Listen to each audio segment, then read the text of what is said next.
What do coaches take out of nights like that? Scoreboard says it wasn't a very good night. You take what from it, though? Well, I like how our kids fought. I really do. You know, after the first quarter, which things went rolling bad, we had a couple turnovers, the onside kick. After that first quarter, I'm really proud of how our kids played. I really am. That Festus team is a really good football team. I mean, they played DeSmet even for 2.5 quarters. That's the best defense we're going to see all season. It just is, no matter who we play. And and I told Coach Afadale that it's a hell of a defense.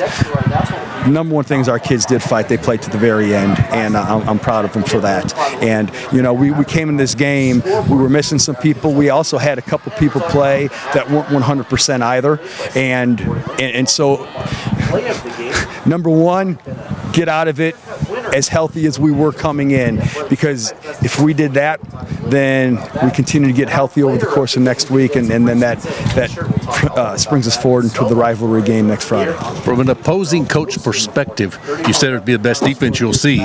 What makes them that? We see a lot of things that we believe make them tough. I love their athleticism along the line. They're quick. They get to the ball. Are all these the things you're seeing as an opposing coach too? Yeah, I think their scheme's good, and they've got the personnel.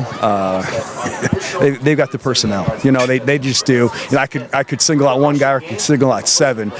They've got some dudes, and they do it well. I want to ask you about this because at field level I get to see stuff that you don't always get to see. It's kind of a neat job to have. But when you force the fumble late, the scoreboard's out of control. I watched your reaction. I watched your coach's reaction.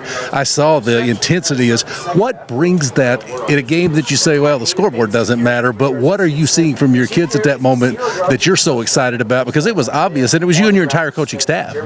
Well, just, you know, we talked to the kids, you know, as the game got later and later, you know, you look at the scoreboard and you know, the chances of victory do start to shrink. And so we just talk to kids, every drive is a victory. Every series is a victory. We get off the field this series, that's a victory. We get off the field the next series, that's a victory. Are we still playing hard? Are we still fighting? And the kids were doing that. They were, you know, back against the wall, but they're fighting. They're finding a way to get themselves off the field. You know, they're still playing hard. And if we can do those things, those are positives. What is generally an approach to week 9 in a season that you know you're going to get a district game? The seedings will be what they'll be. It's a rivalry game, if you will. So is that what you take out of it? Mike, I'm just going to tell you right now, it's Park Hill, and it means everything. And I'm just going to tell you that right now. What have you seen from them so far this year? I know you guys have at least taken a peek ahead. Well, you know, they've got the Jones kid. He's good on both sides of the football, you know. And they lose some of those explosive playmakers that they had last year, but they've still got good football players, and they're very well coached. And it's a rivalry game. You can play this week 1, week 5, week 9. It doesn't matter. See you again in a week. Yep, sounds good.